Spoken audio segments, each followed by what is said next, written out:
Hi guys, here's everything that I would have done differently in year 11 if I could do year 11 all over again. So let's go to the very start. Okay, so number one, stop wasting time making notes from scratch. Like, I feel like it's important to write down the things that you keep on forgetting though, but I feel like writing, if you just look at something and you're just copying it and writing it down on a piece of paper, I know writing down does help you remember, but not that much. You're wasting too much time doing that. I feel like you should use notes that are already online because they're already there for you, so I feel like it's much easier. Because I know I wasted a lot of time making my notes look nice, because the thing is, if I didn't like my note, I'll start again, but that's just wasting time. Number two, I feel like finding your revision style early, like, because everyone revises differently, so everyone has different techniques that work for them best. So I feel like finding that early is more important, because obviously you and your friends are different. Like, for example, your friends might like to blurt, but me personally, I don't really like blurting that much, even though it is useful. I don't really like it. So you have to find, so that's why I feel like mocks and stuff are important, that you actually try and revise for them, because then you can see what works and what doesn't work early. So that's what I think is important.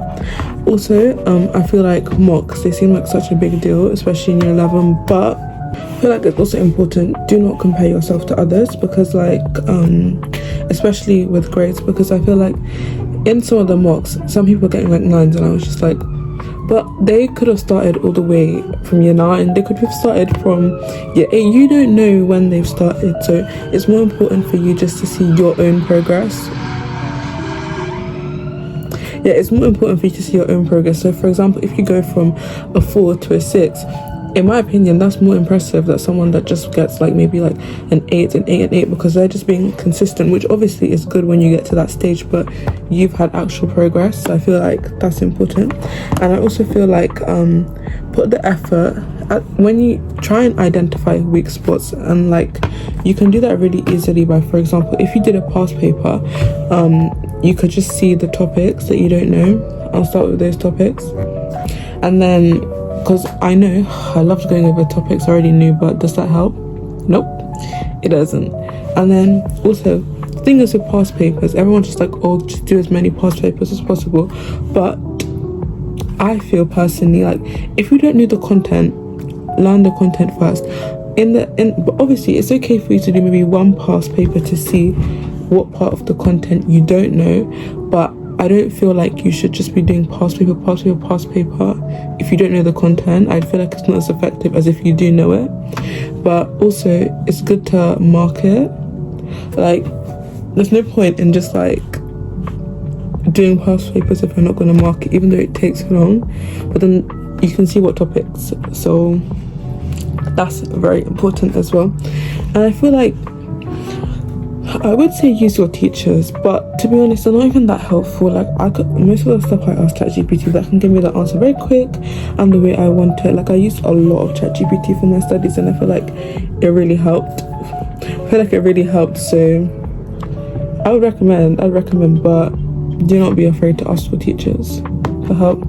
Also, when you're making a revision timetable, do not overcomplicate it.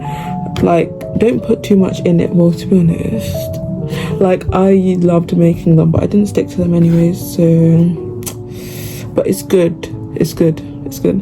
Also, I feel like it's important with the people that you surround yourself with in year 11, because if you're with people that don't want to revise and don't want to learn, the chances are you're going to end up not revising. Obviously, this is not the same for everybody, but if you know you have friends that are like, don't want to revise, and you do, obviously not saying you should cut them off, but just distance yourself a tiny bit, because yeah,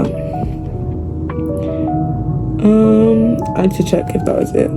Also, I feel like teachers do not tell you all the content you need to know, so whatever exam board you do, go to the specification and see what you actually need to know, because I feel like they don't tell you, and then you'll find out, I was really irritated, you find out that they haven't taught you things in my school. This might not be every school, that they have not taught you things, but like, obviously, there's nothing you can do, but if you looked on the specification, you would see the stuff that needed to be taught. But my biggest tip of all the tips do not leave out any topic. Do not, especially when it comes to the poems. Oh my gosh, like, is it silly? Am I gonna regret this next week? Probably. I just didn't learn all the poems. I was just like, I'm not going to learn all the poems. And when I saw a poem on my GCSE paper, I had to treat it like an unseen. So learn the poems.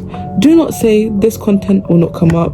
This is when it gets closer to GCSE time. Do not say that, because I promise you that's what's gonna come up. But yes guys, I hope you liked this video. Wish me luck for next week. What do you mean next week? I'm getting my results back.